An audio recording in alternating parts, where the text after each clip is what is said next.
안녕하세요. 피토스터디입니다. 고급 기계공학 해석 대학원 강좌 비대면 강의입니다. 지금부터의 강의도 피토스터디 동영상 표준에 맞추어 나중에 다시 업로드할 계획입니다. 사칙 연산부터 텐서까지 시즌2와 사칙 연산부터 텐서까지 시즌3에 해당하겠습니다. 벡터와 행렬 부분은 선형대소와 일부 중복이 됩니다. 미분의 연산자 관점부터 시작해 볼까요? 고등학교에서 배웠던 미분은요, 이와 같이 정의가 되고요. 두 점을 잇는 기울기의 극한으로 정의됩니다. 미분을 배우죠.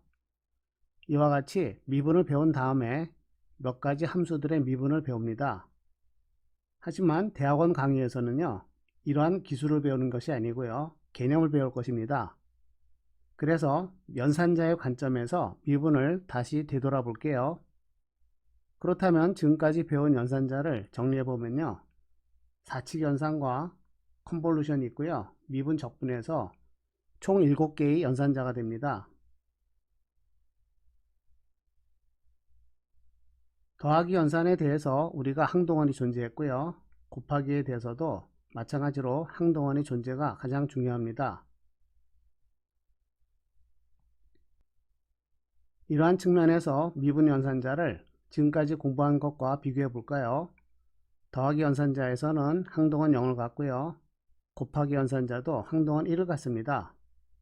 나중에 다시 다루겠지만요, 컨볼루션은 항동원 디락 델타 함수를 가집니다.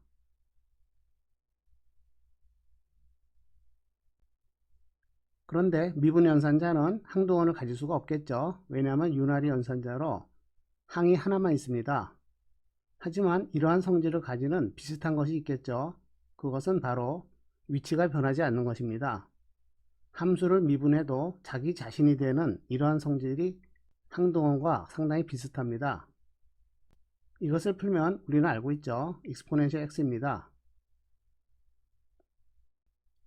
그래서 미분 연산자의 경우에는 exponential 함수가 이항 연산자의 항동원의 역할과 비슷합니다. 이와 같이 대학원 과정에서는요, y는 x제곱과 같은 함수를 미분하는 것을 배우는 것이 아니고요, 연산자의 원리를 공부합니다. 미분을 이미 알고 있기 때문에 관점을 바꾼 것입니다. 실수의 경우에 i제곱 더하기 1은 제로, 다시 말해서 허수를 정의합니다. 이러한 공식에도 마찬가지로 허수를 대입을 하면요, 미분 방식에서 허수를 도입을 합니다. 이것은 y는 exponential ix가 되고요, 이것으로부터 코사인 x와 사인 x가 정의가 됩니다. 다시 말해서 함수를 미분 연산자의 관점에서 다시 생각하는 것이죠. dy는 iy라는 것은요, 실수의 입장에서는 이와 같이 허수를 정의하는 d제곱 더하기 1이라는 수식과 연관이 됩니다. 미분 연산자에서는 exponential x가 위치가 변하지 않습니다. 이것은 마치 북극성과 같은 것인데요, 하늘에서 북극성의 위치는 변하지 않습니다. 마찬가지로 미분 세계에서는요, exponential x는 북극성과 마찬가지로 미분에 의해서 변하지가 않습니다. 그러면 북극성 근처에 있는 유명한 북두칠성과 같은 것들이 있겠죠. 그것이 바로 허수와 exponential x의 결합입니다. 두 개를 결합해서 코사인 x와 사인 x가 나타납니다. 허수와 다시 코사인 x를 결합하면요, 하이퍼볼릭 코사인 x가 나오고요, 허수와 사인 x를 결합하면 하이퍼볼릭 사인 함수가 나옵니다. 여기서 다시 복소수와 하이퍼볼릭 코사인 함수는요, 코사인 x로 되돌아갑니다. 마찬가지로 되돌아가고요, 결국 총 4개의 함수가 뺑뺑이 돕니다. 이것은 북극성 주위로 도는 로얄 패밀리라고 할 수 있고요, 나머지 함수들도 물론 돌아갑니다. 위치가 변한다는 뜻이고요. 그러나 가장 가까이 있기 때문에 유명한 함수가 된 거죠.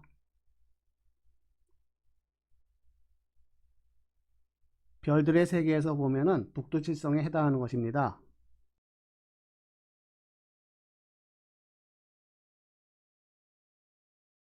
이와 같이 중요한 함수를 복소수와의 관계를 이용해서 하이퍼볼릭 함수를 이해하도록 할게요.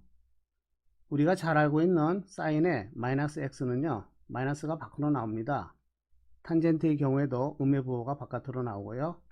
하지만 코사인의 경우에는 마이너스 부호가 바깥으로 나오질 않습니다. 그런데 발상을 전환해서 마이너스 1을 i제곱으로 바꾸겠습니다. 마찬가지로 i제곱으로 바꾸고요. 여기도 바꿉니다. i제곱이라는 복소수가 바깥으로 나옵니다. 물론 제곱하면 마이너스 1이지만요. 복소수로 생각합니다. 그러면 복소수가 두 개가 있는 경우가 아니고 복소수가 한 개가 있다고 생각하면요. 이와 같이 복소수는 한 개가 있고요. 바깥으로 못 나옵니다. 대신에 코사인이 이름이 바뀝니다. 왜냐하면 위의 경우에는 실수이므로 문제가 없지만 여기서는 복소수이기 때문에 이름이 바뀌지 않으면 안 되겠죠. 공통점은요, 바깥으로 아무것도 나오지 않는다는 거죠. 사인의 경우에도 마찬가지로 i라는 복소수가 바깥으로 나옵니다. 그리고 사인으로 있으면 안 되고요. 하이퍼볼릭 사인으로 이름이 바뀝니다. 마찬가지로 탄젠트의 경우에도 복소수가 바깥으로 나옵니다. 물론 이름도 바뀌어야겠죠. 이러한 관계를 알아두면요, 사인 코사인 함수와 하이퍼볼릭 함수의 관계를 쉽게 이해할 수 있습니다. 예를 들어서 sin ix 함수를 미분하면요, i는 상수이므로 미분돼서 밖으로 나오고요, 코사인 함수가 됩니다. 그런데 하이퍼볼릭 함수의 관계를 이용해서 i라는 복소수는요, 바깥으로 나오고 sin은 하이퍼볼릭으로 이름이 바뀝니다. 코사인의 경우에는 i가 바깥으로 못 나오고요, 원래 있던 것이 그대로 내려옵니다. 여기서 i를 서로 상쇄하고 나면요, 이와 같이 하이퍼볼릭 사인의 미분은 하이퍼볼릭 코사인이 됩니다. 많은 하이퍼볼릭 함수에 대한 연산들을 이와 같이 사인 코사인에 대해서 바꾸고요, i를 넣었다 뺐다 하면은 쉽게 공식을 유도할 수 있습니다. 이번에는 연산자 중첩인데요. 지금까지의 피토 스터디의 강의를 보면요, 항상 연산자가 두 개 있는 경우에 대해서 논의를 하고 있죠. 그래서 첫 번째로 미분과 더하기 연산인데요. 더하기를 먼저 하는 것입니다. 뭐 가로가 있다고 생각하죠. 아니면 순서를 바꾸고 플러스 D로 해도 됩니다. 이 경우에는 UV를 더하고 미분하는 것인데요. 이것은 당연히 U' 더하기 V'입니다. 연산자 입장에서 보면은 먼저 더하고 미분하는 것은요, 미분하고 더하는 것과 같습니다. 이것을 우리는 보통 선형성이라고 하죠. 다시 말해서 미분 연산자는 선형성을 가지고 있습니다. 마이너스에 대해서는요, 같은 이야기니까 생략하고요. 곱하기입니다. 먼저 곱하고 미분하는 것은 잘 알고 있죠. 앞에 거 미분 더하기 뒤에 거 미분입니다. 이것은 미분하고 그것을 다시 곱하기 때문에 디퍼렌셜 오퍼레이터 그리고 곱하기입니다. 미분 연산자 곱하기, 이와 같이 중간에 더하기가 나타납니다. 그림으로 표현하자면요, 곱하기를 하고 미분하는 것은요, 미분하고 곱하는 것이 두 개가 있고 중간에 덧셈이 있습니다. 다시 말해서 곱셈으로부터 덧셈이라는 연산자가 추가가 됩니다. 그러니까 곱셈에 대한 미분 공식이죠. 이것은 나중에 미분 방식을 풀 때 아주 중요한 키 역할을 합니다. 다음으로 나눗셈에 대해서는 이미 잘 알고 있는데요. 이것은 특별한 언급 없이 넘어가겠습니다.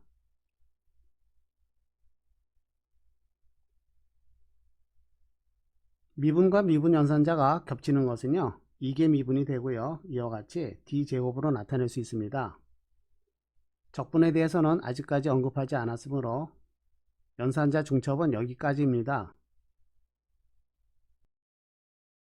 미분 연산자를 배우고 미분 방정식을 배웁니다. y' 더하기 ax, y 더하기 hx이고요. 독립변수 x는 특별히 의미가 없으므로 생략을 하고 이와 같이 쓰겠습니다. 그런데 대학원 과정에서 미분 방식의 답을 몰라서가 아니고요. 어떤 원리인지를 다시 한번 돌아보는 것입니다. 그렇다면 1개 미분 방식을 푸는 원리는 어떤 것일까요? 이때 중요한 것은요. 절대로 교과서를 보면 안 됩니다. 무슨 말인가 하면은 뉴턴의 시대로 돌아가서 1개 미분 방식이란 것이 세상에 없다고 생각해야 됩니다. 다시 말해서 알고 있는 것은 오직 몇 가지 공식밖에 없습니다. 이것만을 가지고 문제를 풀어야 됩니다.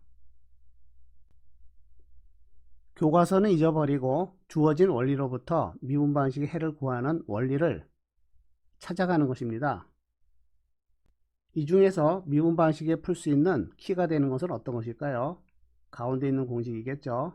이와 같이 미분했을 때 더하기가 나타납니다. 1개 미분 방식에서 가장 어려운 점은 바로 덧셈인데요. 이것을 해결할 수 있는 열쇠가 미분 공식에 들어 있습니다. 그래서 이것을 이용해서 1개 미분 방식을 푸는 것입니다.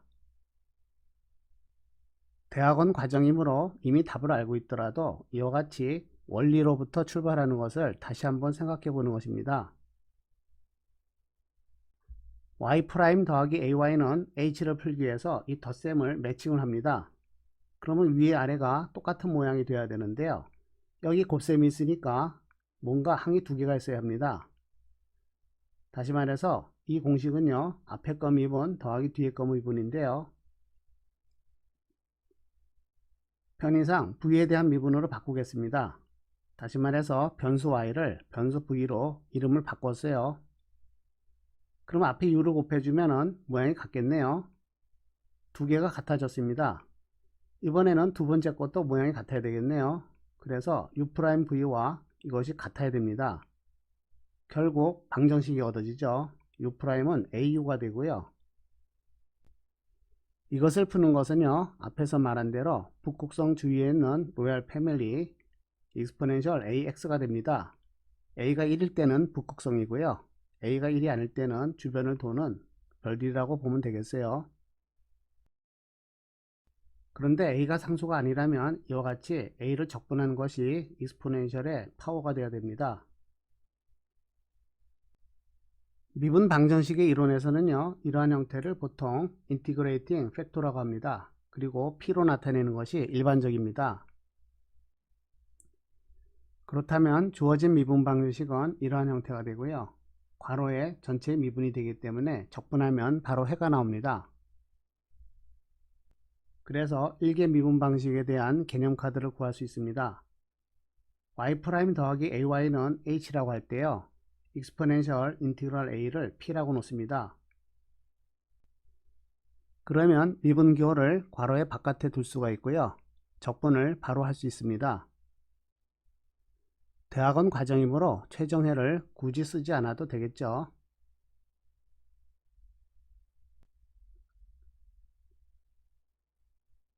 오늘 강의는 여기까지입니다.